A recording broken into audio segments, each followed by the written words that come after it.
With that, I'm showing that it's 7:02, so I think we'll get started. Thank you everyone for joining us this evening this is the first parent information webinar for the summer season of 2021. Hard to believe, right? It is 2021. But we're really excited to talk to everybody about camp and all the exciting opportunities that we are developing for the summer. And yes, we will address COVID. But tonight, we also want to give you an opportunity to meet the camp directors, all of whom are on the call, as well as talk about the programs that we've developed, talk about COVID and registration. We ask for patience in advance if we experience technology issues because we are all at different locations. Although I think over the past 8 months, we've become quite skilled at running webinars. So with that said, I think we'll go ahead and get started. So tonight's webinar is broken into 2 sections. The first section, you'll have an opportunity to meet the camp directors. And as I just mentioned, we will review our COVID-19 plans as they stand today, as well as going over some important dates. In section 2, of course, everyone is welcome to stay on for the entire webinar, but section 2 of the webinar is really geared towards new families. We will talk about our facilities. We will also review some of our program content, and most importantly, we will talk about how to prepare for registration day. So if you've been registering for Sleepaway Camp for several years, then you can probably log off at that time. So let's go ahead and get started. I'll start by introducing myself. That's me, chomping on a s'more, and my name is Denise Vio, and I am the Camping Services Manager for the Girl Scout Council of the nation's capital. And as I said, we're really excited to meet with you this evening. I've worked for the council for 27-ish years, which is quite a long time. I started as a seasonal director, and I also directed Camp Potomac Woods for 9 years. So I have experience as an on-site director. In the off season, I, with my team, oversee year-round programming on our properties. And then in the summer, we shift our focus to our sleepaway camps and our amazing volunteer-run day camps. So with that said, I'm going to bounce it to my directors and let them introduce themselves. And Kelsey, let's start with you. Okay, so hello everybody. I'm Kelsey, but my camp name is Katniss. This is going to be my first year directing Camp Potomac Woods. I officially start my new position as camp director next Monday, so I'm very excited. For the past 2 summers, I've helped support our 21 awesome day and evening camps throughout our Girl Scout Council. I'm a lifelong Girl Scout. Sorry about that, can't talk today. I have many great memories of day camp, sleepaway camp, and lots of outdoor adventures with my troop. And my favorite camp activity is archery, and I'm so excited to see everybody at Potomac Woods this summer. Hi everyone, my name is Emily Reese. My camp name is Sparrow. So I'm the camp director at Camp Mayflower. This will be my 4th summer directing there, but I've been working as a counselor there since like 2010. So it's really my home away from home. During the rest of the year, I work in the DC office, supporting troop camping, doing a lot of tomahawk trainings, a lot of fun stuff like that. My favorite camp activities, normally I say caving, but I also have to now say that tomahawk throwing and knife throwing is up there as well. Hi guys, I'll go last, which makes it easier for me because then I don't have to tell you what I do in the off season because I do everything everybody else already said. But I'm Megan Campbell, camp name Taz. I'm the camp director at Camp Winona. This will be my 6th summer there. I've been, like Denise, in camping not as long as her, but quite a while. And so it's just hard to keep track of the length of time. I think I've just been working at camp since before high school was over. That was a really long time ago, if you guys can't tell. Anyways, My favorite camp activities are outdoor survival skills. I love fire building and knife safety and making a tent out of duct tape. So I really like all of those things. And I'm super excited to be back at Winona this summer. I'm so looking forward to it. Great, thank you, Taz. And we didn't give her a picture on the screen, but I've also asked Grace Hassler to join us this evening. And Grace is our high adventure specialist. So Grace, I'll throw it to you to introduce yourself. Yes, hello. While I am not a camp director, I still love camp and everything about camp, and am hoping to be more involved with sleepaway camp this summer. The big role that I'll play with the sleepaway camps for 2021 is to help assist them with developing protocols for COVID safety measures for the high adventure activities that they will be doing while at camp. My favorite high adventure activity is probably kayaking, and then outside of Girl Scouts, stand-up paddleboarding. Great, thanks, Grace. Well, a few logistics throughout the evening. If you have any questions, please type them into the question log. Grace is going to be monitoring the questions carefully for us.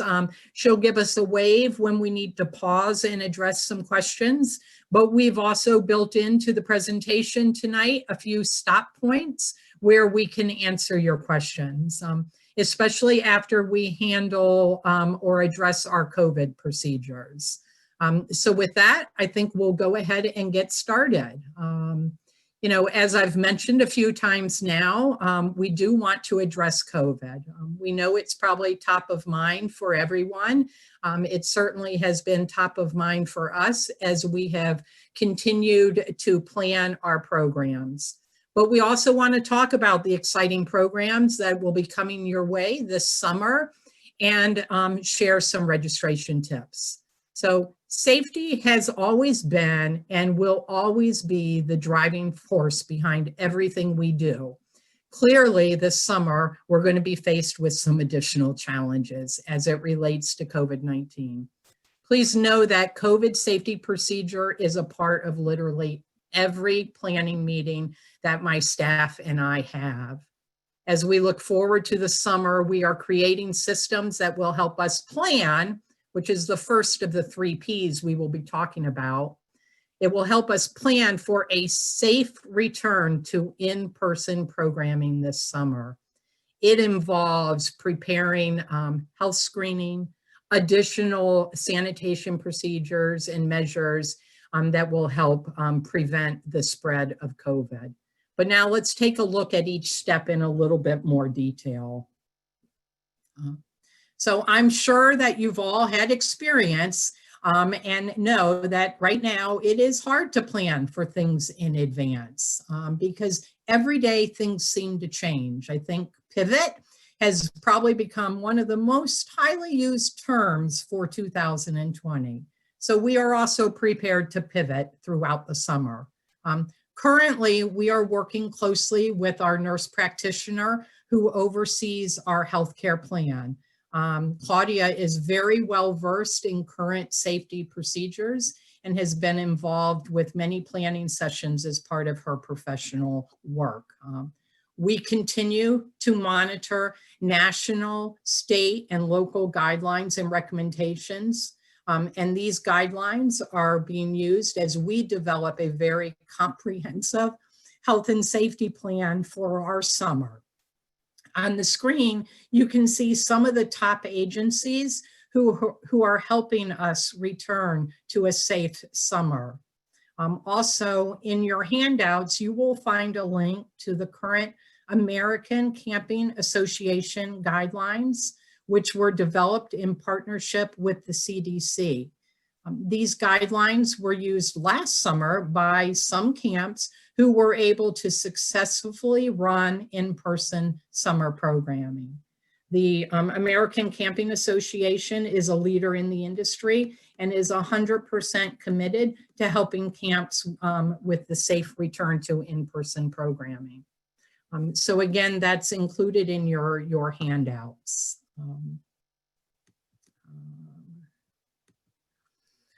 Denise, I just want to add, we'll put the link for the handout in the chat, but you're also going to receive the link in the follow-up email from the webinar, which will probably be easier for you to find than hunting through the chat box. Yeah. Yeah. Thank you for that, Megan. And these are very much live documents, and they are ever evolving. We're also sharing a link with our council guidelines, but know that our council continues to review our guidelines and that the American Camping Association also continues to review its guidelines.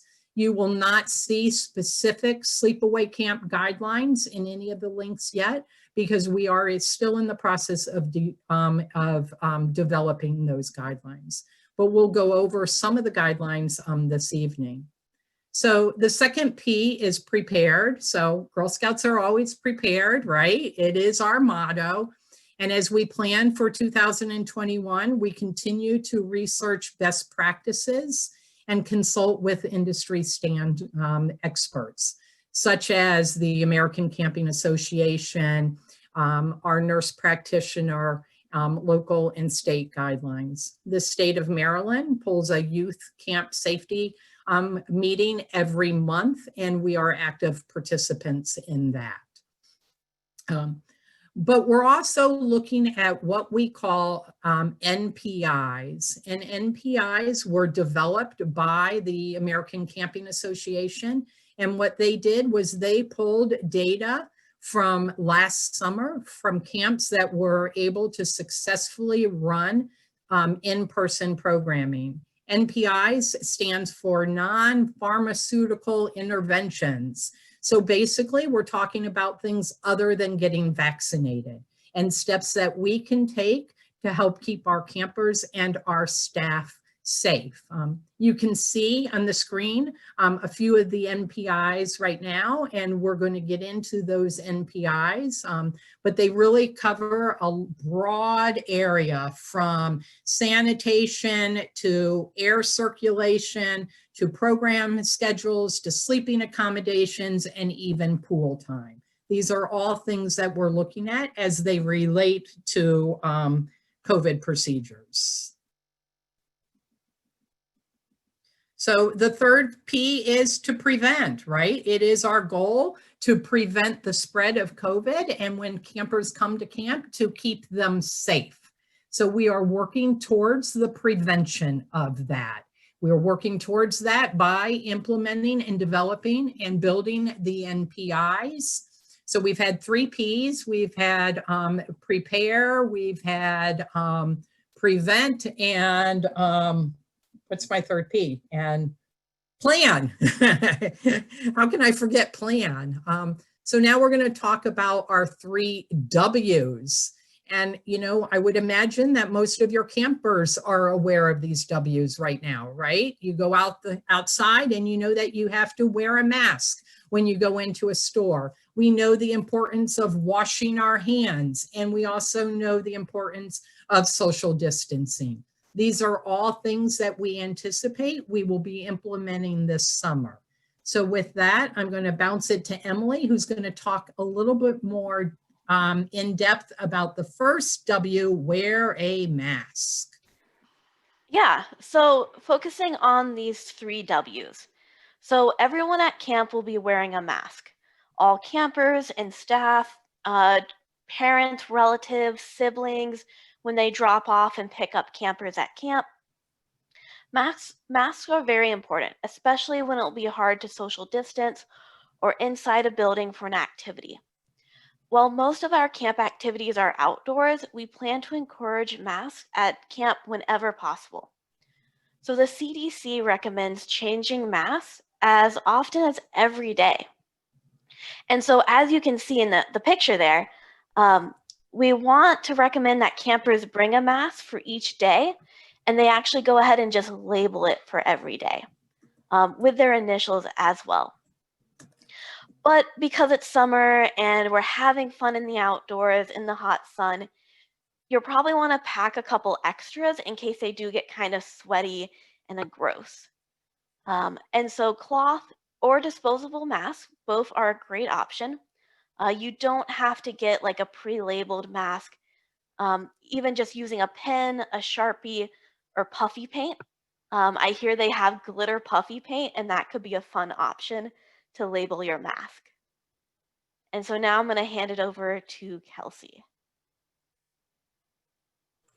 Okay, so another thing that you're going to notice at camp this year, we have smaller group sizes and fewer girls per cabin. So I think someone actually put in the chat box, and Grace answered it. So all sleeping structures will be limited to 4 people.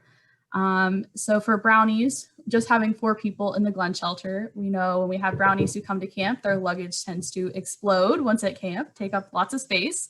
So this will probably help to reduce the number of missing shoes and bathing suits, that kind of thing.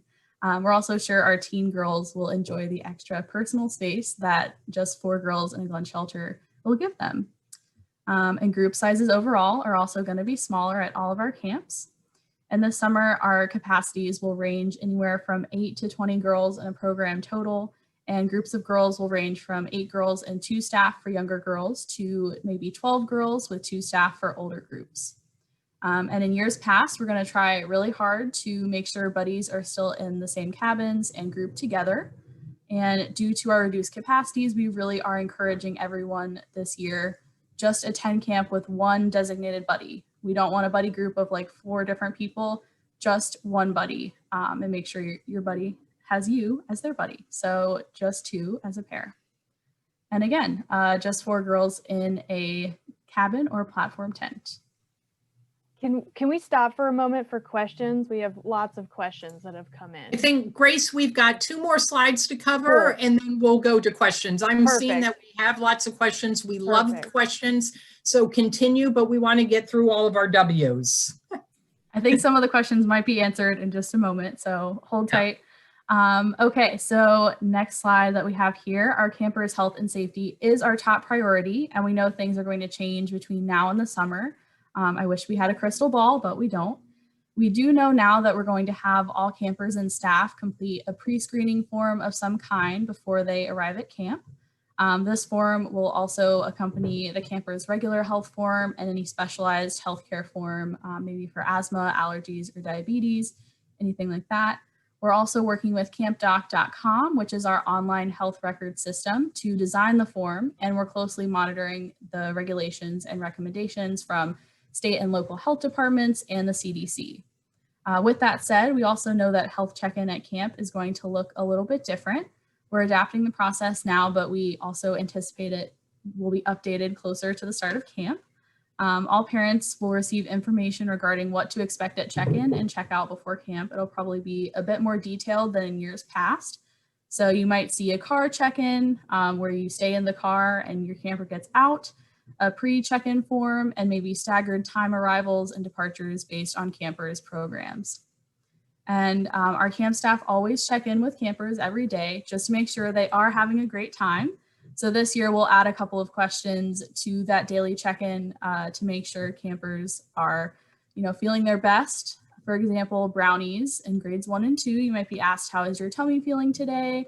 Are you feeling really tired? Does your nose feel stuffy? That kind of stuff. So we'll be asking all those questions each day to try and make sure everyone is feeling their best at camp. And I'm going to toss it back to Emily. So another thing that may look a little bit different this summer is camp capers. And so capers are what we do like chores at camp to help everything stay clean and kind of take some ownership over camp. And so campers will still play an active role in running camp and cleaning up after themselves, but they're going to have a lot of help. So this summer, each sleepaway camp is going to hire at least 1 staff member who's dedicated to overseeing and implementing camp cleaning procedures and sanitizing high-touch areas. So like a janitor, but it's camp, so more fun. And they may even sing and play games on demand. And we're also going to have routine surface cleaning to help eliminate all germs, especially the COVID-19 virus, from frequently touched surfaces and objects, such as program supplies, door handles, tables, chairs, paddles, and more. Campers usually help after a meal to wipe down the table. Now they may also be asked to help wipe down their bow at archery, or maybe their paddle after they go canoeing, or any other shared program activity. Our designated staff members will focus on those high-touch communal camp areas such as bathroom doors, shower houses, dining hall, etc. And all camp staff will follow enhanced cleaning procedures at the end of each session to ensure that the cabins, the tents, the beds, and other shared living unit quarters are sanitized before the next group of campers arrive. And I'm going to hand it over to Megan. Okay, that's so much cleaning. But of course, we're also going to have extra hand sanitizer too all around camp. We used to only use it going into the dining hall, made sure girls wash their hands. Now, just like we see in everyday life, we'll probably see hand sanitizer everywhere around camp, as well as scheduled time for hand washing. Hand washing doesn't just have to be hand washing. It could be fun and a game. And so we're going to incorporate that into the programming of camp.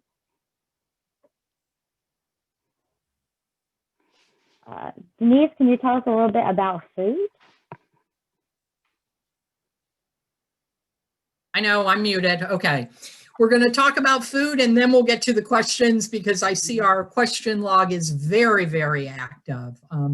So we know that when kids come to sleepaway camp, we are going to have to feed them. Please know that we are working very closely with a professional food service company. They have provided our meals for the past 3 years. As a matter of fact, we are meeting them at location on Thursday for probably our third meeting, where we're going to walk through our kitchen and look at additional safety procedures that we will need to implement.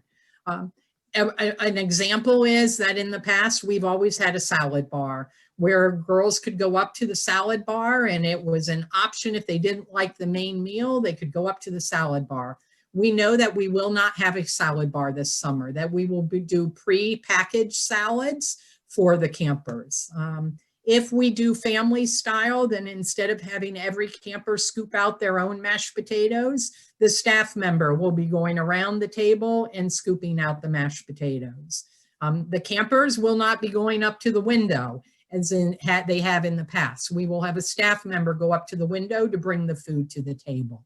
So we know that we will be implementing several changes to how we serve our meals. But I'm very confident that the food service that we work with will help us stay on top of all the current safety recommendations. They currently are working in the school systems and have done summer camps in the past. Okay, great. So let's go ahead and pause for our questions. Yeah, so a big one that has come up a few times has been what is the refund policy if a family is no longer comfortable coming to camp close to the day, if things haven't improved as much as people expected, or so that's one, is the refund policy for that, or what is the refund policy if somebody tests positive for COVID-19 prior to attending? So I'll go ahead and take that one. The refund policy will be very generous. Of course, if the council has to make the difficult decision that we will not be able to to run in-person programming, then very similar to last year, 100% refunds will be issued.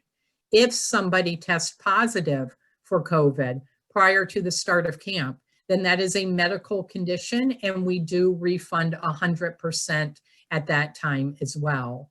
If you're not feeling comfortable sending your camper to camp because of the COVID situation, then we would ask that you have a conversation probably with me first, and then together we will make a decision on the refund. If the state or counties do not allow us to run in-person programming, then we will be refunding 100%.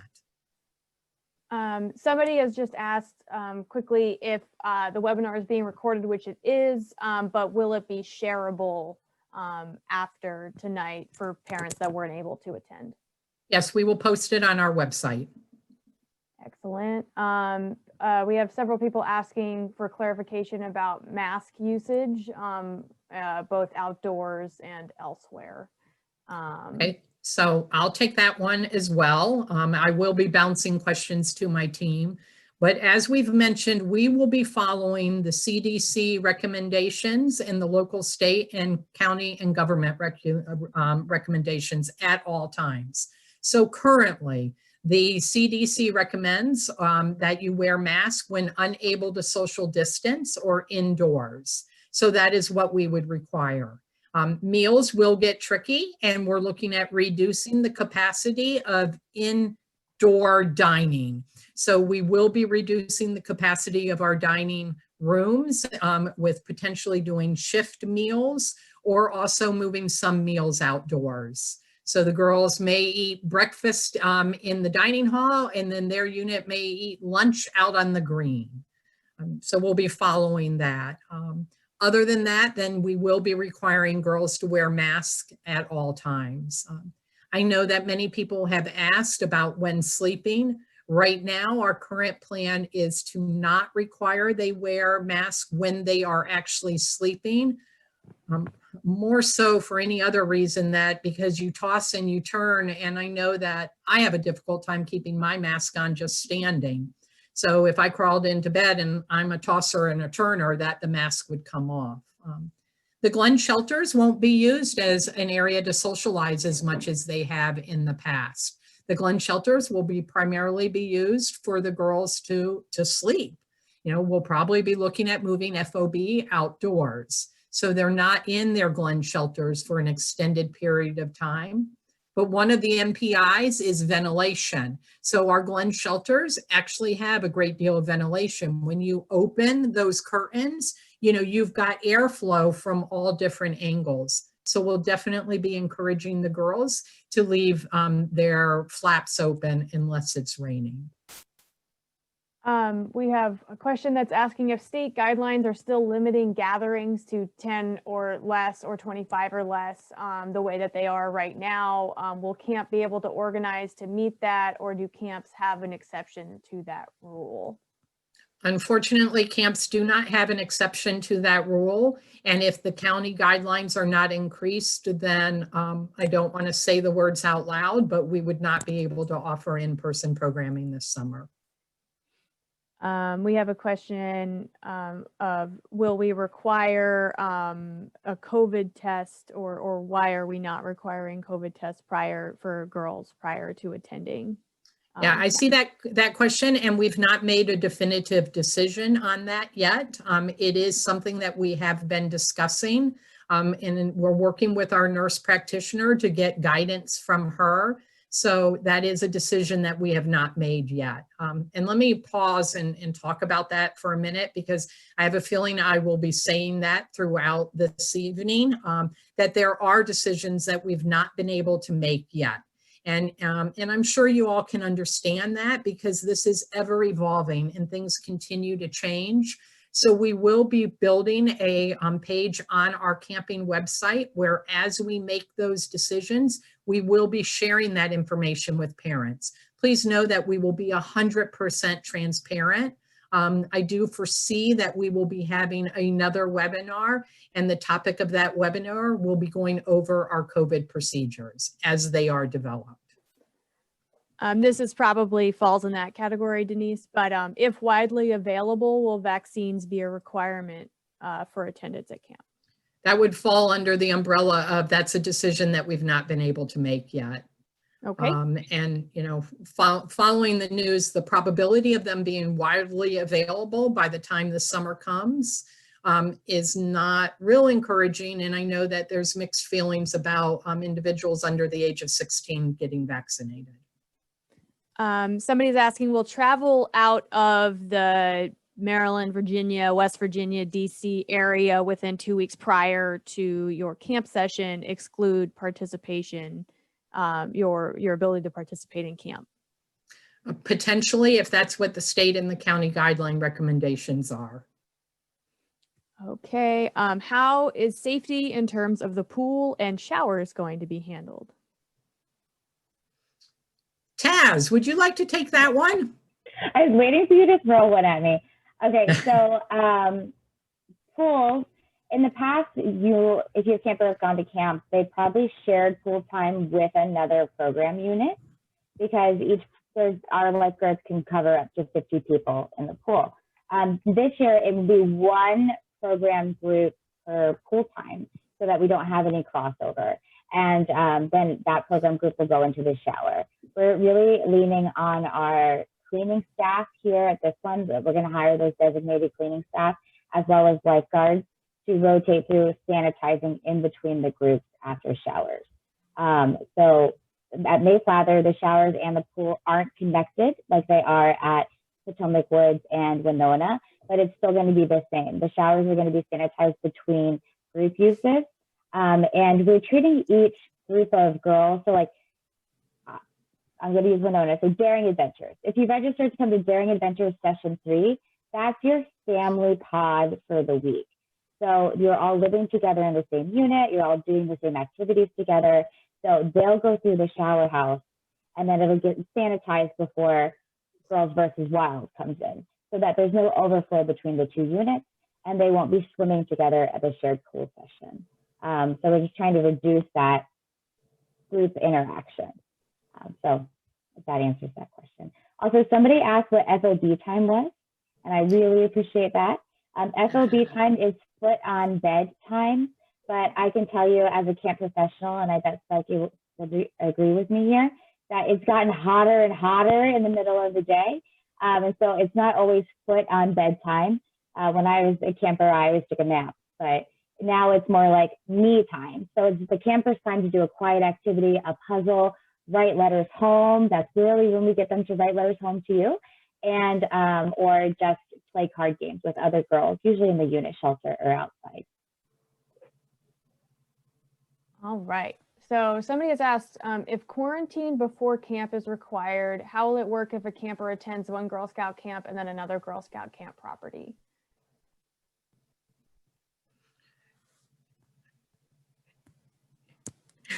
I'm pausing. I don't even think we just. Yeah, all of our. Yeah. I'm processing the question.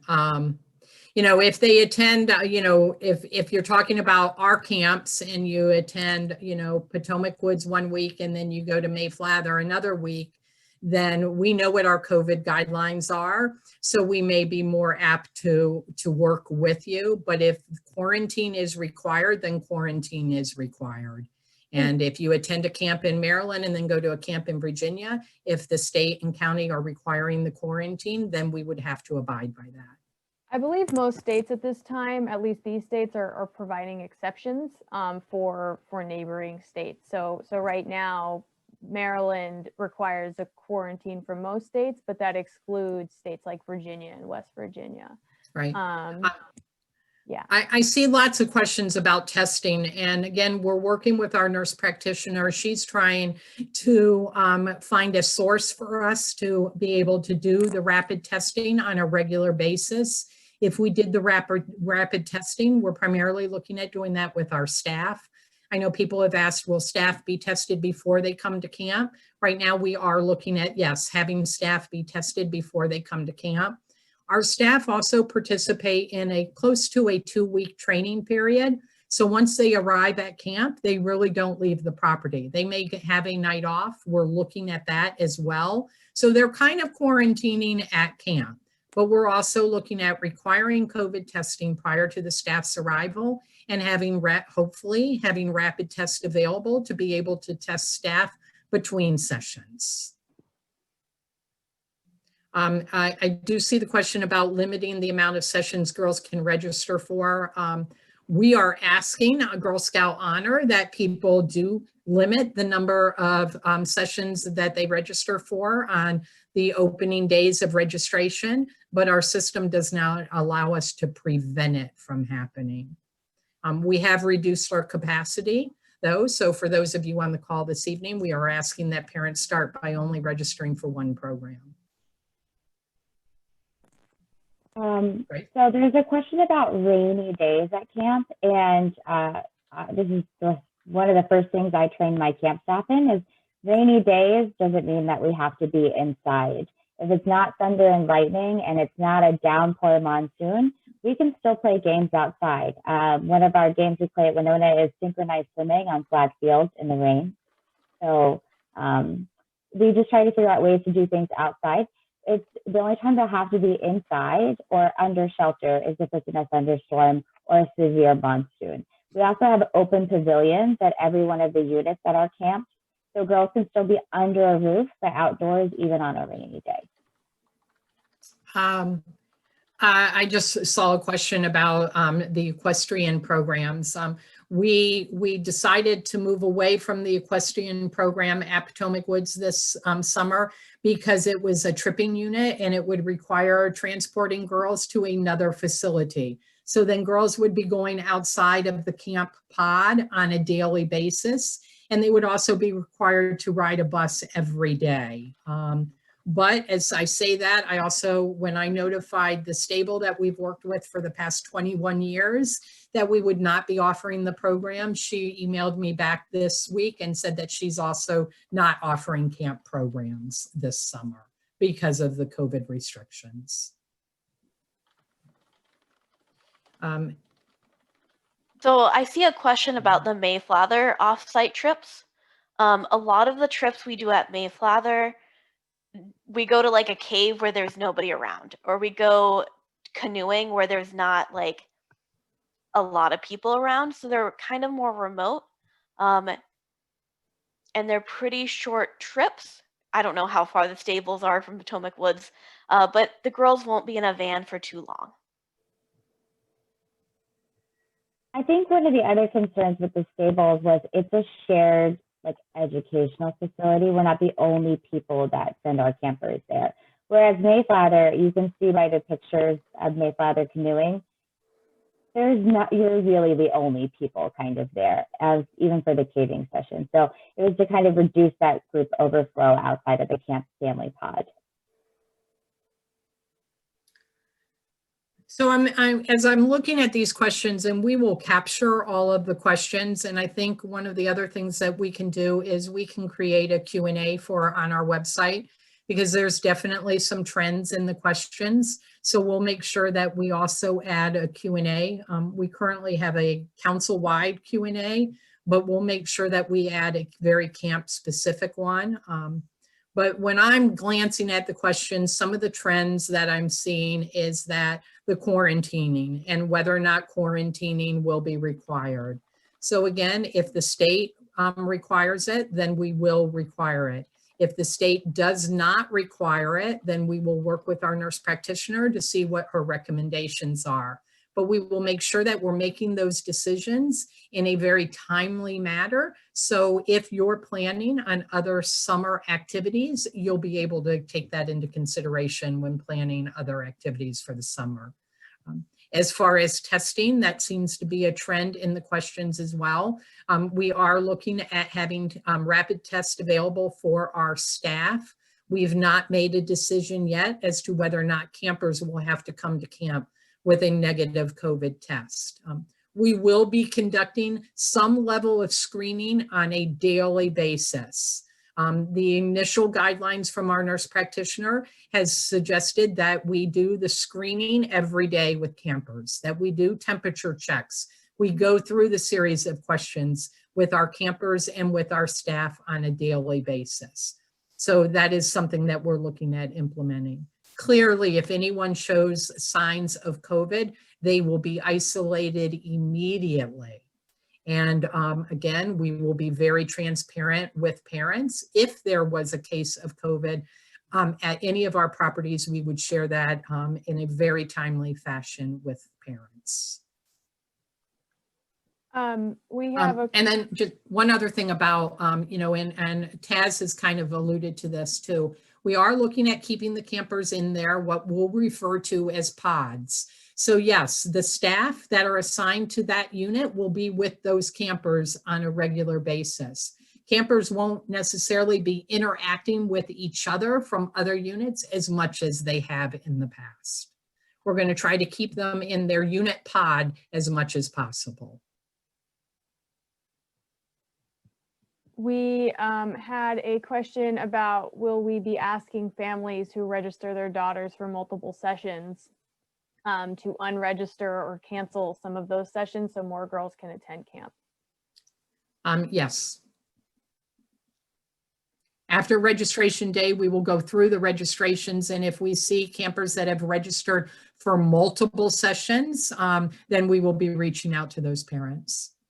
Again, sometimes parents haven't made their summer plans yet, so they go ahead and they register for 6 programs with the intent that they're going to cancel 5 of them. And we're just asking, because we have a limited capacity this year, that parents not do that.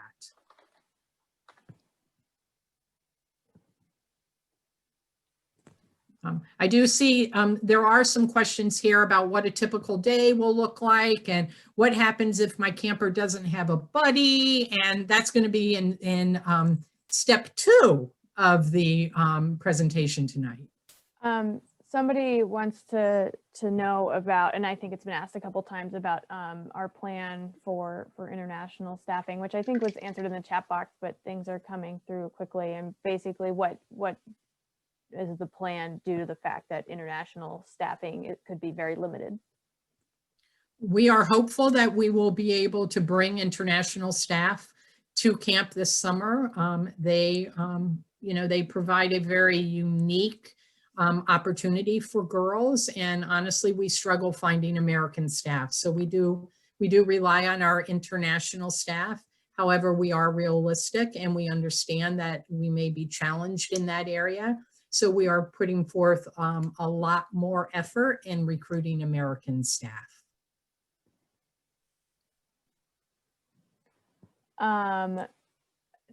What is the deadline? What is the payment deadline of the regular general payment deadline for camps? Oh, guess what? We have a slide for that. Yes, we do. So let me make my screen bigger so I can actually read what's on the slide. Okay, so next week, next Tuesday, we have registration opens for Camp Potomac Woods at 10 a.m. So make sure you're ready. And then 2 days after, on January 14th, registration will open for Camp Winona and Camp Mayflower as well, also at 10 a.m. So make sure you're ready. On February 10th, we will have registration opening for all of our summer day and evening camps. That will also start at 10 a.m. as well.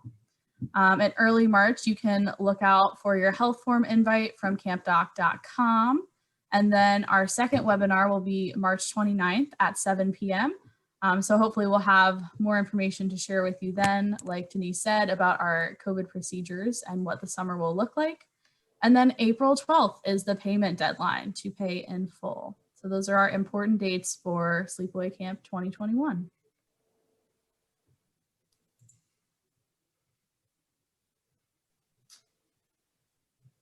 And if we've missed your question, if you please don't be offended. If you're welcome to retype it, just if we did not answer a question. I've been trying to scan through and group questions together, but unfortunately some get missed. And also, we know that and acknowledge that we've not been able to fully answer some of the questions this evening. So again, we plan to continue to update our website as we make decisions. I found a couple more though that are new. One is did we mail a booklet this year? No, there was not a brochure. It is on our website. Another question is, will there be financial aid available this year? Absolutely. Can 4 girls be buddies in order to sleep in a cabin together? So we were requesting that you only bring one designated buddy. If all 4 girls register for the same program and they all know each other, the staff will work with them to put them into the same cabin. But again, because we have limited capacities this year, we really are requesting that you only designate one buddy. I know in the past I've had like an entire troop of 12 girls. They all want to be together, but we can't fit 12 girls in a cabin. So just to be sure, if you are bringing a buddy with you to camp, you don't have to bring a buddy, because I will be your buddy at Winona, because I always need new friends, that you'll only request one buddy. And then the other buddy pair can request each other. Another important thing to note is that buddies need to be in the same session or in the same program at camp. So you can't have a girl from this session and a girl from this session, and a girl from this session all be buddies. They have to be attending the same program during the same week at camp. Another question is about the mom and daughter overnights at Winona and Potomac Woods. And Denise can correct me, but we're not counting that as a week of camp. So you can register Susie Q for Daring Adventures, and you and Susie Q for me and my gal to attend. We're not going to cancel a second session for that. That is correct. And I'm seeing questions about registration, and we will be covering that this evening, as well as how to apply for financial assistance. I'm also seeing some questions about transportation. It is currently our plan to offer transportation to our camps as we have in the past. We are looking at a reduced capacity for our buses. We have two more questions that have appeared in the question box. One of them is asking, can we commit to either publishing final COVID guidelines by the April 12th payment deadline, or to issuing refunds if people are not comfortable with the final guidelines and safety precautions?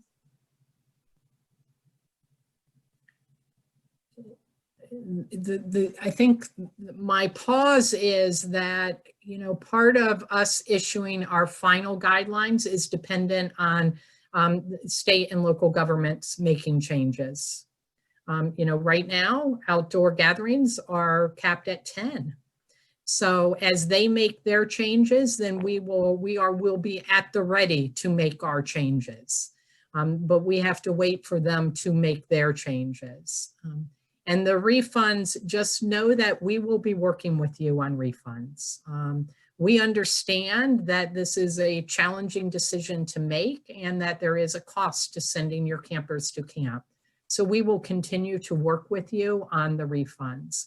What we're asking, though, is that you do give this thought and that you don't go in and register for 6 programs and hold those spots and perhaps prevent 5 other girls from going to camp while you make your decisions. That you really do give it some thought. And then if you've decided that, yes, we're comfortable with moving forward with this, if things change that are out of our control, if COVID starts to get worse, then safety will always come first with us.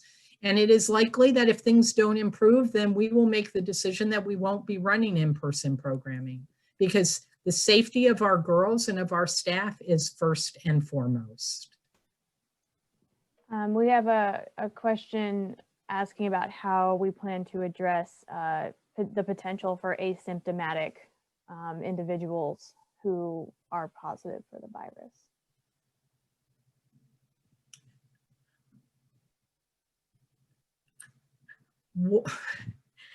Who are or are not positive? Who are positive. So if the question is if about they're positive, how if they test positive for COVID, then they cannot attend camp, even if they are asymptomatic. I think the concern is that there may be asymptomatic individuals at camp. Yes. Yeah. And I mean that, yes. I'm struggling with answering that question, because I think that is, I don't want to use the word risk, but that is one of the risks that we take anytime we go and interact with other people now, that we could encounter somebody who is asymptomatic. And that's where our NPIs, those are going to, come into effect, that we're doing all of these measures to mitigate spread if it does exist, The social distancing and the hand washing and the wearing of the mask and the sanitation and the ventilation. We've almost got them memorized, almost. We have a question about if we are screening individuals every day, so asking those questions about how they're feeling. Will parents be given results every day, or? No. So no, at camp, if your camper is injured or upset or something that you really need to be notified about, then we'll let you know. If, for example, the brownie says, my tummy does hurt today, they'll probably go to the health center, and then the health nurse will call you and let you know that the camper visited the health center. So I guess that is yes, you'll be notified because they'll go to the health staff and then the health staff will call you. Otherwise, you wouldn't be notified. We'll just treat it like a regular, everybody's having a great day. Yeah, if your campers are showing symptoms of COVID or being quarantined because we suspect that they could have COVID, then yes, you would be notified immediately. If the screening takes place and they're, it's fine, then you won't be notified. Oh, look, I just answered that question. Yes, if there is a case at camp, everybody will be notified. We have a whole plan and process for that. I just wanted to clarify.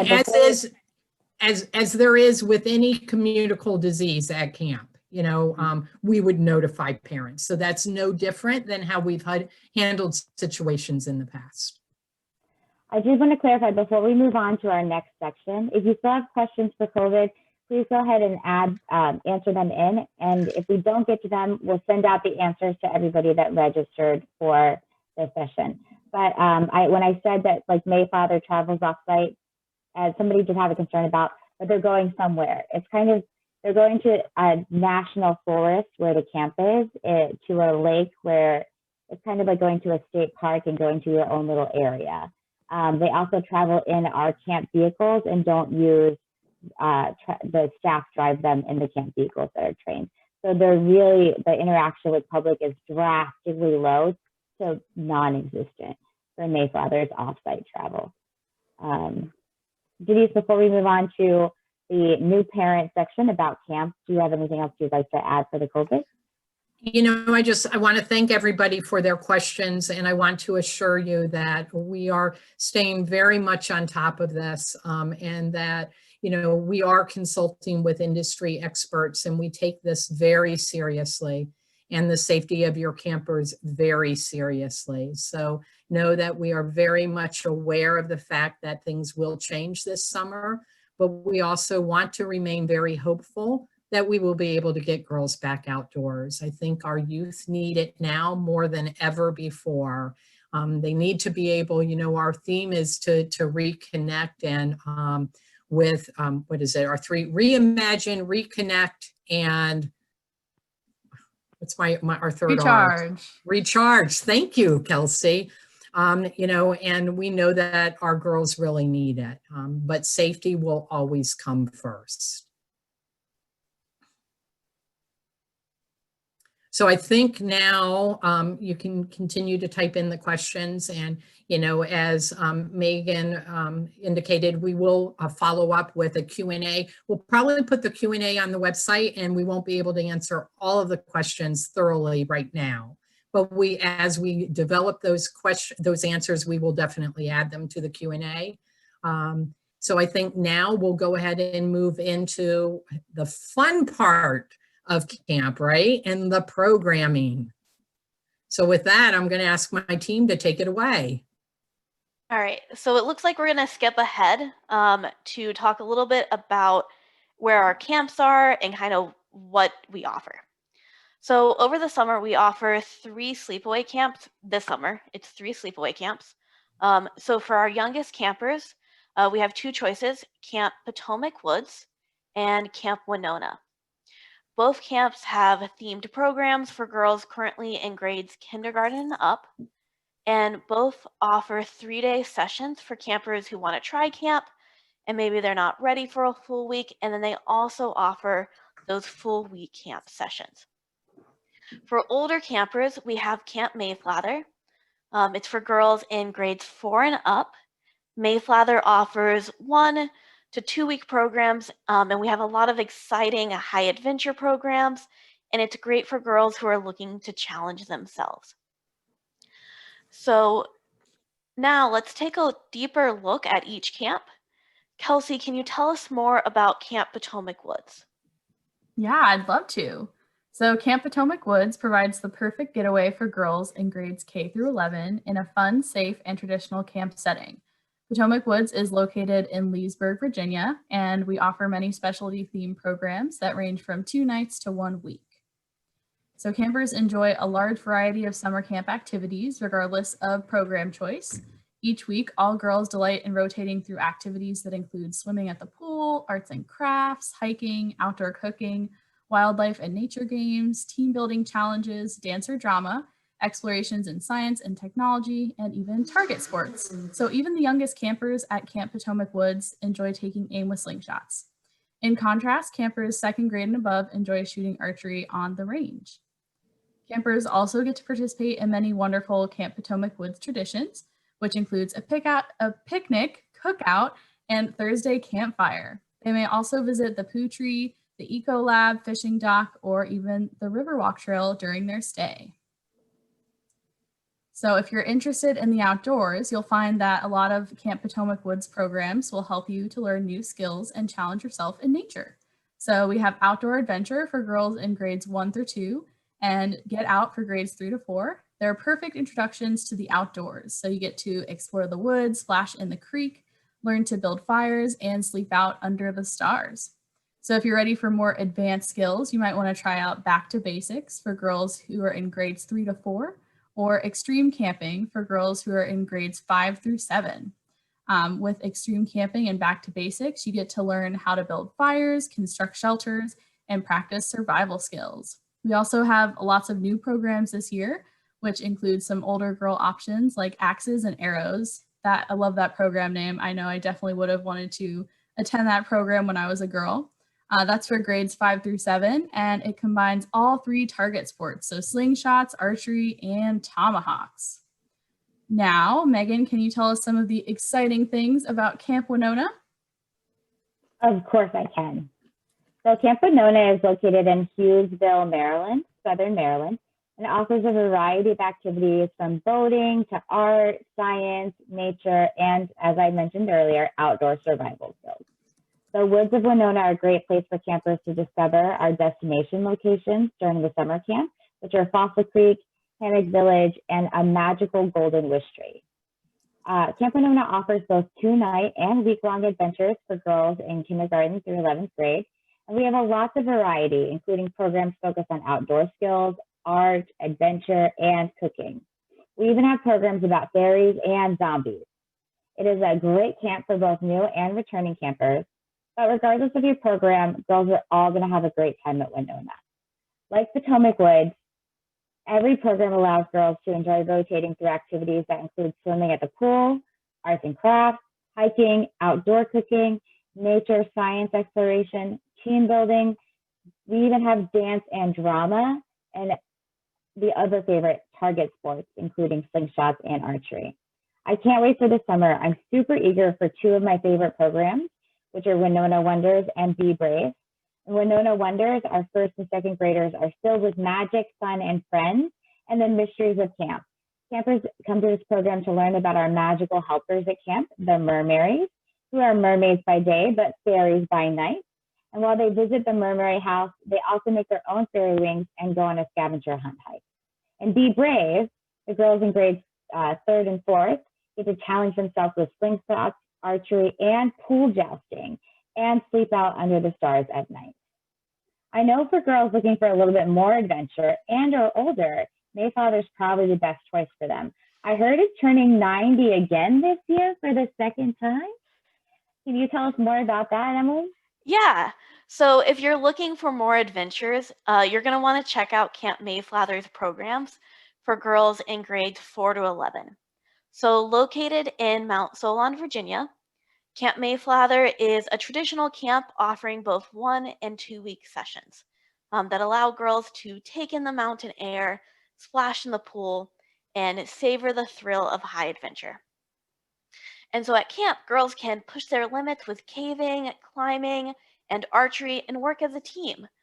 They can build confidence, gain problem-solving skills on the challenge course. There's so many opportunities. And highly trained staff supervise all adventure activities, and all girls at camp participate in the climbing tower, arts and crafts, hiking, archery, swimming, and cookouts as well. And there's so many adventures that it's just hard to choose. A great program for new campers to Mayflower is Explorers. This camp is for girls in 4th through 6th grade and allows you to try pretty much everything camp has to offer. So you'll get a chance to do some natural rock climbing and go canoeing in a nearby lake. Mayflower also has programs for caving and backpacking as well. And so girls in grades 5 through 7 can get dirty and explore the wonders of caving or try out backpacking in a national forest. And as Megan mentioned, it's one big party as we sort of celebrate again our 90th anniversary. So since opening in 1930, Camp Mayflower has only been closed twice. So 1949 when there was a flood, and then in 2020. And so Camp Mayflower has this rich history. The First Lady, Lou Henry Hoover, once visited camp.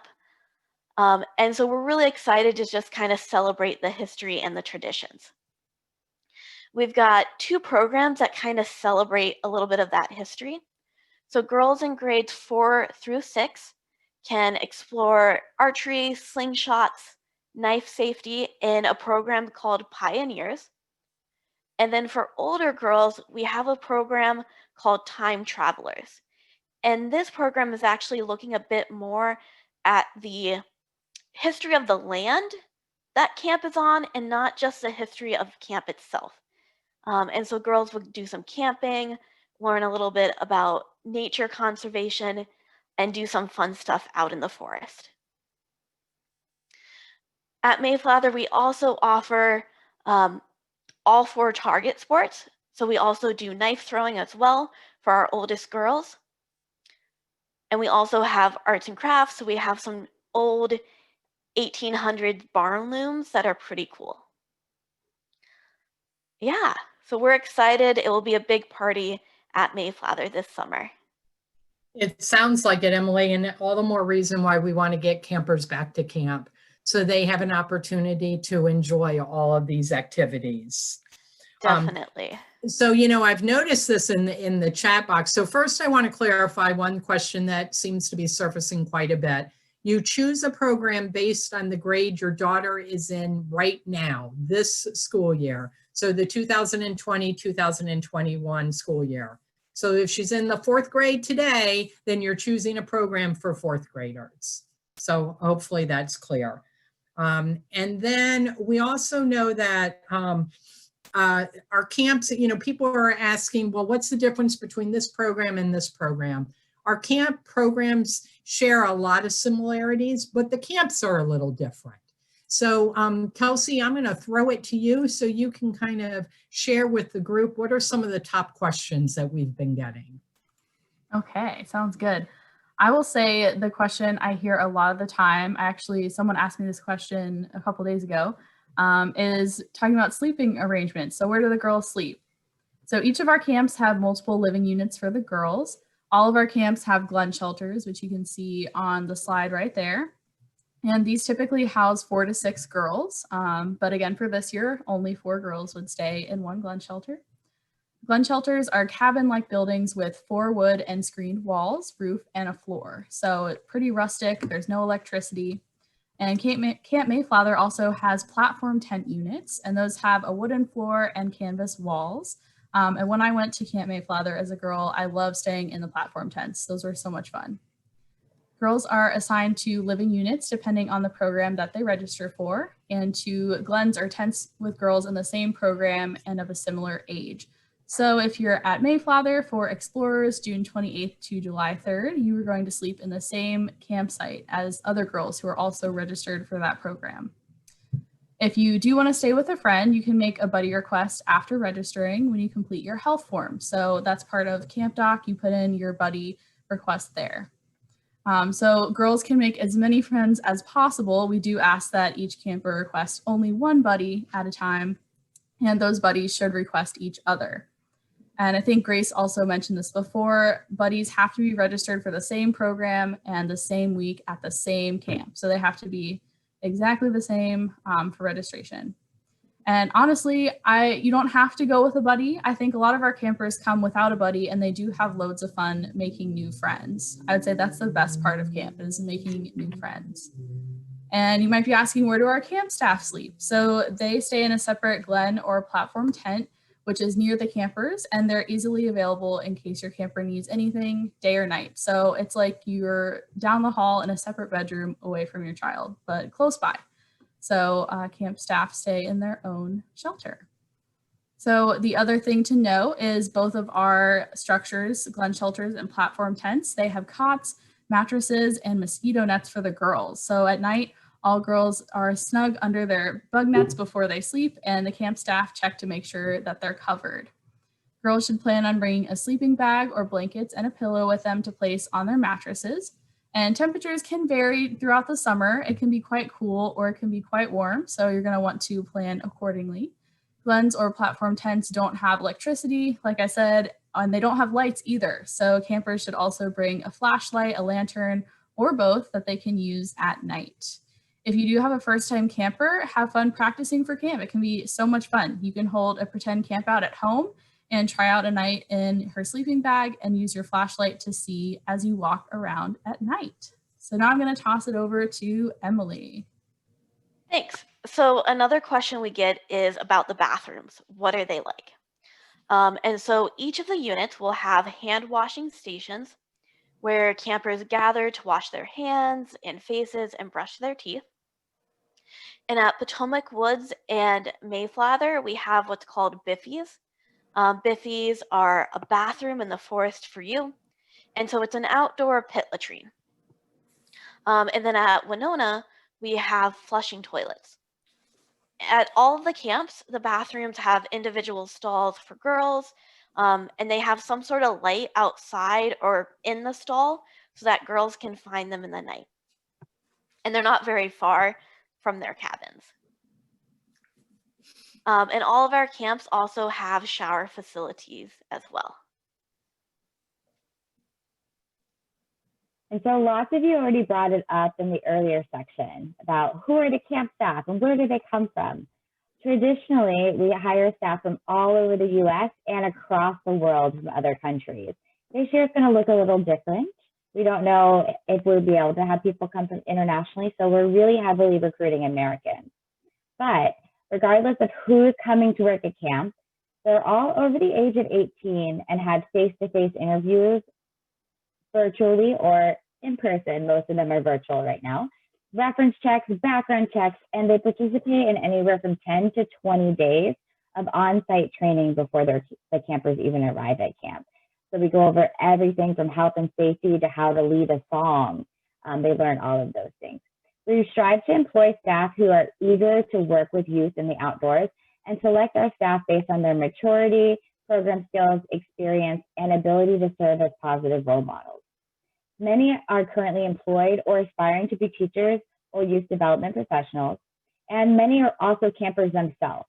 In fact, a lot of our camp directors on the screen here were campers at our camp, and we usually hire them through the ranks. The only staff that are under 18 are junior counselors, and they are 17. They live on camp and they do supportive jobs at camp. Most of our camp staff are really great. They take the job super seriously, but also are willing to be goofy and embarrass themselves just to make the camp meaningful for the girls. I also get a lot of questions about food, and Sparky touched on this before, but we take pride in the fact that our meals are offered family style at tables, and we're going to try and make that happen if we can. We use My Plate guidelines to offer balanced meals, including ample servings of fruits and vegetables. We also offer breakfast every day, a hot breakfast, unless it's a pack-out breakfast when you're eating in your unit. We have juice as well, and a vegetarian option available at every meal. We also offer salads at lunch and dinner, and as we touched on before, the salads will be individually wrapped instead of a salad bar. Campers also get to experience making their own food on a fire at least once a week, and so they have cookout. And they get to do that, you see on the screen. There's a wonderful banana boat and a s'more happening there. Our meals are planned with kids in mind, and we offer kid-friendly food. French toast, pancakes, hot dogs, hamburgers, tacos, and macaroni and cheese. We even have pizza. So all the campers who attend camp, there's always going to be something that they're going to want to find to eat. And I also mentioned we do sleep in breakfast. So at least once a week, they get to sleep in their unit and eat breakfast while they're there too.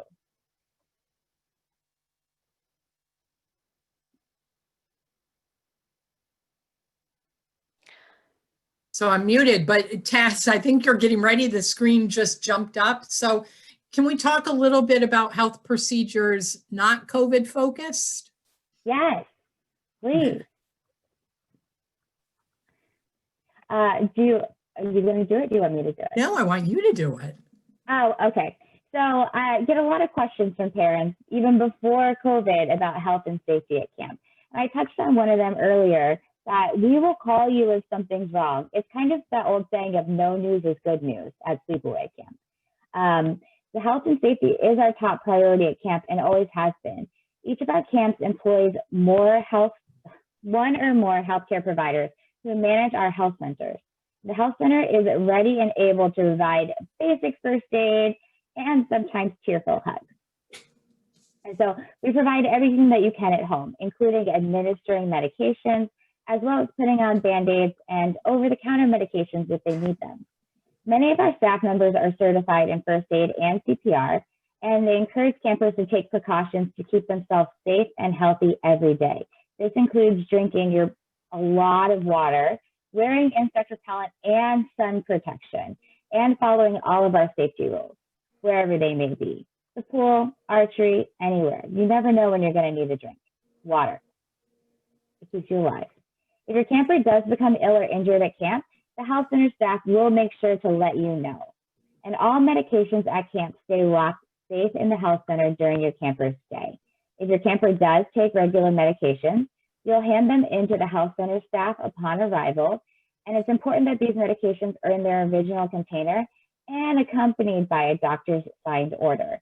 We'll go over a lot more of that in our second session, but just know that whatever they get at home, we can do at camp too. Great, thanks Taz. So now let's talk about campers with special needs. So our council offers opportunities to girls with special needs. That includes physical and developmental disabilities. We want them and encourage them to be included in our sleepaway camp programs. And in that category, we're talking about girls with physical or developmental disabilities. We're talking about girls with special dietary needs, including food allergies. And I did see a question about that. Girls that require medications, whether it be pills or insulin dependent, yes, they can come to camp. As Megan mentioned, we have a health center with qualified staff to help monitor that.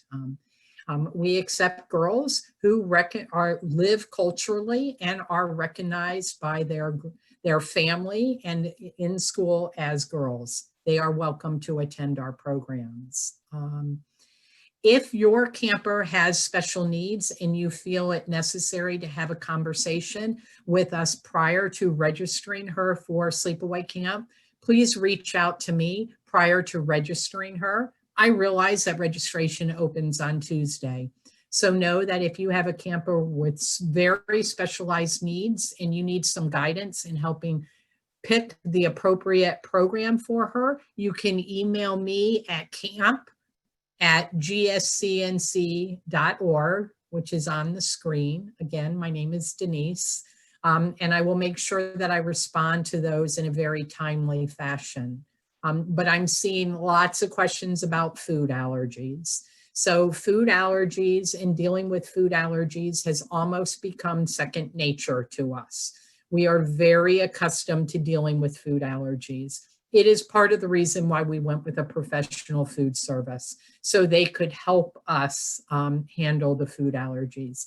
And yes, that includes nut allergies, dairy allergies, allergies to egg, life-threatening epi-dependent allergies, all of those allergies, vegan, all of those allergies and meal preferences we have become accustomed to dealing with and do take very, very seriously.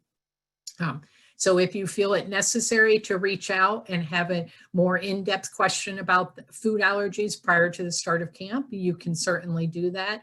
But please know that it is something that we have become accustomed to dealing with. And I saw a question, and then I see that Emily has responded to it, that yes, our camps are nut-free. We do not have peanut butter at camps. We use sunflower butter or whatever the latest trend is, but it is not peanut butter. Yeah, we also have soy milk and not almond milk alternative at camp. I just want to add to that, Denise, that when you're filling out your camper's health form, if they do have a severe allergy, if you could let us know the method of allergy, if it's contact, ingestion, breathing, or as well as what their zip code is to the item. So like a peanut allergy, for example, you may be able to eat potato chips that are manufactured in a factory where peanuts are made, or you may not even be allowed to be in a room with potato chips that are manufactured where peanuts are made. So we just need to know what the exposure level is to help us make sure that we can have the appropriate products for your camper at camp. Yeah, and if your camper has very specialized needs, often what will happen is you can request or you can reach out to the camp. And what we usually say is about 2 weeks prior to her arrival, because by that point, we'll know who the camp staff will be that will be assigned to her unit. You can have an opportunity to talk to our health center staff. We encourage those conversations that need to be more focused to take place prior to incoming day, because incoming day, there's a lot of activity that's happening and we're collecting medication. So if you feel like you need to have a very focused conversation with our health center staff, I'll give you an example. If you have a camper who is diabetic and whose insulin levels are fluctuating, and you want to have a conversation with us on how we will handle that, then we encourage you to contact our health center staff about 2 weeks prior to her arrival. And since I've mentioned health center staff, I'm going to go ahead and address a question in the log right now about ticks. Yes, ticks are a real issue. We do train our camp staff and have conversations with our girls on the importance of doing tick checks. We remind them at shower time, now is a great time to do your tick check, and we go through with them how to conduct those tick checks. And if a camper were to have a tick, then they would be sent to the health center and you would be notified that a tick was removed from them. So you would know what signs to look for upon their return home. Okay, I think we're gonna move to the next slide here, some tips for registration day. So your next step after this webinar, now that you know a little bit about camp, you get to choose the camp program that's just right for you. You can visit our website at gscnc.org and look at the Sleepaway Camp programs online. You can also look at our program grid. I believe that was posted in the chat box at some point during this time. So when choosing your program, you should always remember that the grade level is the current grade your child is currently in this school year. So 2020 to 2021 school year. After you choose the camp program and week, you can get ready to register. Camp registration continues throughout the spring and early summer, but our camp programs are very popular and many do fill up very soon after registration opens. To make the process smoother, it does help to be prepared. We get a lot of questions on registration day, so the best thing you can do to ensure your camper gets a spot is to really prepare yourself for registration. We have linked a step-by-step guide on the downloadable parent handout that you'll get in an email after the webinar. And to register for Sleepaway Camp, you're going to need to access our event registration website, which is called ebiz. And how to do that, you have to go to our main Girl Scout page, gscnc.org. You click on camp, and then you click on the Summer Sleepaway Camps tab on the left menu. We advise that you log into ebiz at least a week before camp registration day. So if you haven't done it already, do it today. And make sure that you know your login information and that everything is accurate. So check for your current address, contact email and phone, birth date, guardians, and current Girl Scouts Nation's Capital membership. So make sure you get all that squared away before registration day. And if anything needs to be updated, or if the information's wrong, missing, anything like that, just email our camp email at camp@gscnc.org, and we can help you out with that. So yeah, that's one way that you can be prepared. I'm going to toss it to Megan.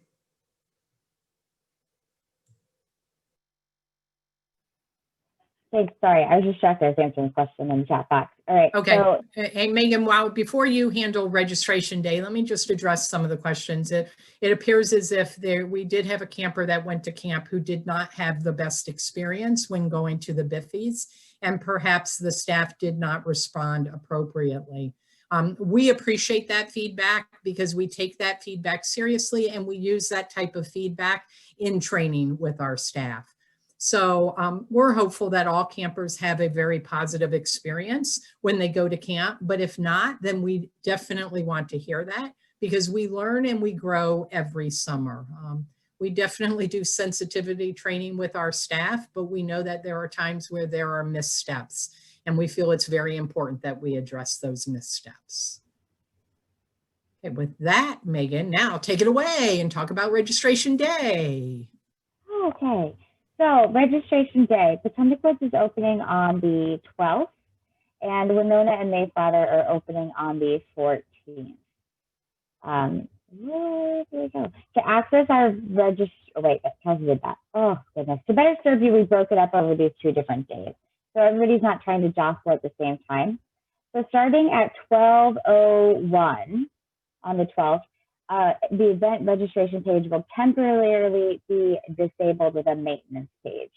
So nobody can register before. You'll need to access this page before 10 a.m. to enter the queue. So 9:59 is when you want to log in. So we use a queue system to randomly sort everyone logged in before 10 a.m. in line to register. So it doesn't matter if you logged on at 12:01 or 9:59, at 10 a.m., the queuing system randomly sorts everybody into a line. This prevents our servers from being overwhelmed and crashing at 10 a.m. Anyone who has access to the site after 10 a.m. is automatically placed at the end of the line. Once you get to the front of the line, you will need to log into the website and find the program you wish to register for.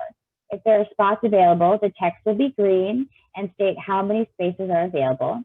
The text will be red and say sold out when no more spaces are available.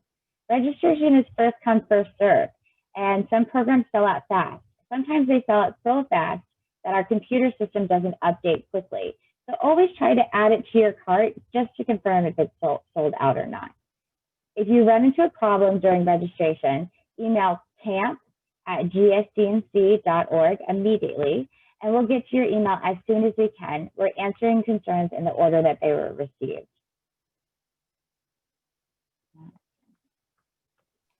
So during the registration process, you'll also get the opportunity to sign up for bus transportation. And so taking the bus to camp is a great way for your camper to start meeting new friends. When determining whether you will drive your camper or have her take the bus, consider the distance to camp and the traffic on drop-off and pickup. So Mayflower, especially is pretty far from DC, and so the bus is a really good option. In some sessions, we may not have that specific bus transportation that you need if you're looking at, say Winona. Bus transportation is $50, even if you only take the bus one direction. If you're not sure if you will need bus transportation, just go ahead and select car to camp and car home, and that option is just $0. There's no cost. And then you won't be able to change your transportation online, but if you email us, then we can go ahead and change that transportation for you, if it comes to April and you want to put them on the bus. As well, please keep in mind that camper's spot in camp isn't reserved until you actually pay that refund. So putting it in your cart isn't going to automatically save that spot. So you have to actually go through and pay, and then it will save that spot. The full balance is due on April 12th. And you can log in though anytime after you register to pay the full balance. After you register, you're going to receive a confirmation email for your order to that will go to the email address you have on file. And that will include a link to the parent information book, as well as some other important information. And then starting in sometime in early March, you'll receive an email from CampDoc that will invite you to start to fill out those health forms. And so it's really important to make sure that the email you have in ebiz is an email that you actually check, because all of our information is going to go out to that address. Okay. So, oh, am I muted? No. So Emily, I just wanted to add to the buses, and this is a question that we get often, the half week. So the campers that are only coming Sunday to Tuesday or Wednesday to Friday, can they ride the bus? And the answer is, buses only run on Sundays and Fridays. And so if the camper is coming for the Sunday to Tuesday session, she can come on the bus but needs to go home by car. And for Wednesday to Friday, she can come by car and can go home on the bus. But the Tuesday, Wednesday transitions, we don't have buses for those. Okay, great. Emily, thank you. Taz, thank you. So we want to talk a little bit about financial assistance. And I know we got a question about that earlier. Please know that the Girl Scout Council of the nation's capital strives to make camp available to all girls, regardless of their family's economic situation. We believe in the power of camp, and we want to make sure that as many girls as possible have an opportunity to experience it. To apply for financial assistance, you will go ahead and register your camper on incoming day. And we do ask that you pay the $50 deposit. When you'll receive a confirmation email. In that confirmation email will be a link to apply for financial assistance. Then you will fill out, it's a Survey Monkey, you fill out that questionnaire, and then you'll be notified on the status of your financial assistance application within a few weeks, but definitely long before the final payment is due. If you have any questions about that, you can reach out to our customer care team, and their email is registration@gscnc.org. But again, I can't stress enough that we believe in the power of camp, and we want to make sure that it is available to all girls.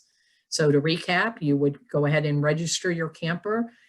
Like everyone else, you pay that $50 deposit, and then in your confirmation, you'll be given a link to apply for financial assistance. All right, so we're beginning to wrap up now. So start thinking of those questions, because we'll devote some time at the end of the webinar for more questions, but we also want to go over a few more dates. So we do have our next webinar scheduled for March 29th. You know, prior to this call, my team and I were chatting about the possibility that we may have a webinar prior to that. If we do, that will be messaged out to anyone who has registered for camp, and it will also be on our website. We also have, when you register, you'll get a link to a parent confirmation packet. And that answers the basic questions. That talks about what to bring to camp and what time to arrive and what the mailing address is. And can I call my camper while she's at camp? No, you can't. All of that is addressed in the parent confirmation packet.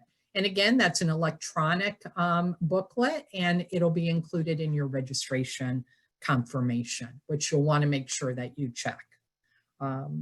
So, you know, I want to thank my directors and Grace for being on this call. And I want to, you know, assure everybody that we really are 100% committed to, as much as it's in our power, to make in-person summer camp return this year.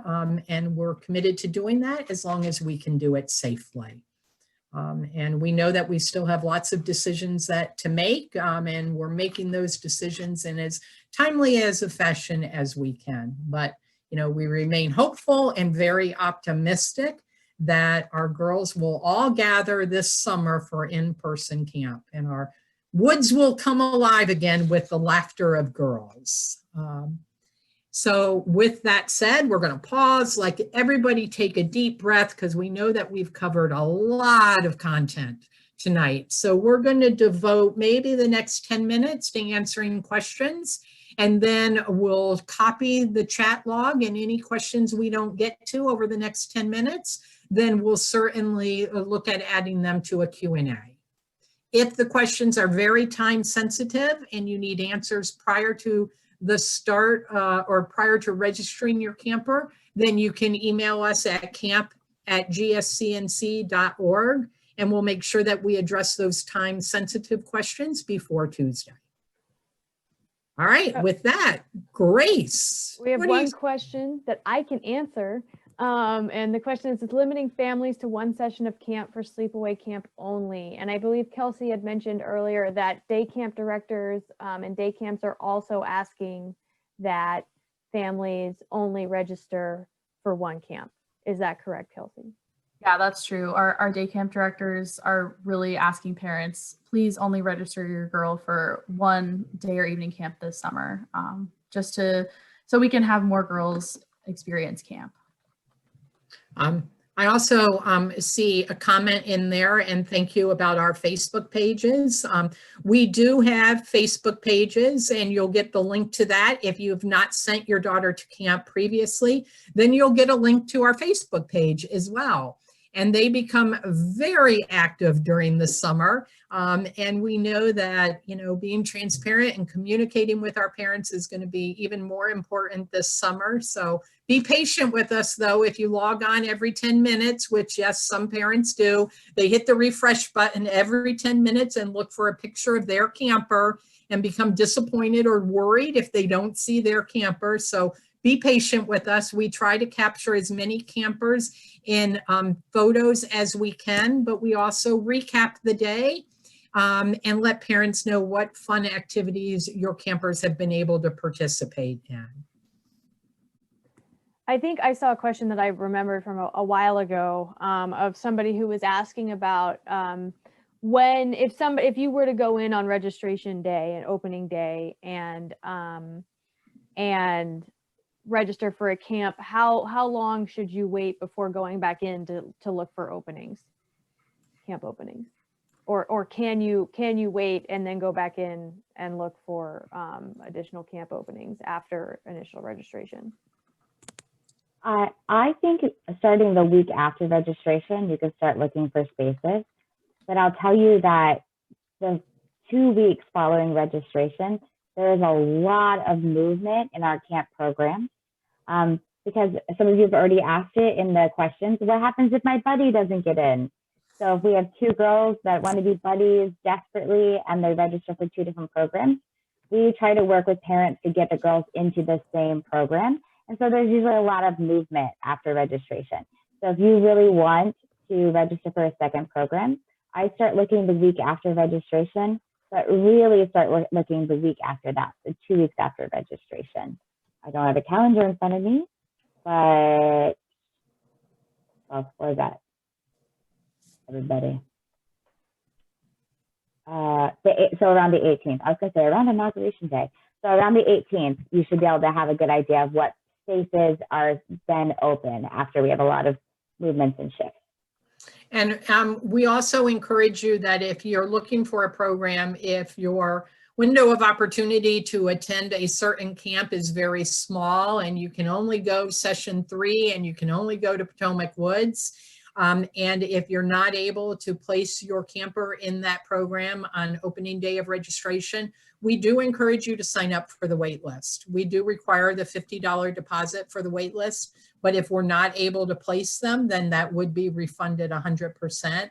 Because as Megan mentioned, there's a lot of movement those first 2 weeks after registration. So go ahead and sign up for the wait list, but we also encourage you, to try to be as open as possible. And if, her heart is really set on going to Potomac Woods Teddy Bear Tea Party and it's full by the time you go to registration, then have a backup plan in mind and sign up for the backup plan.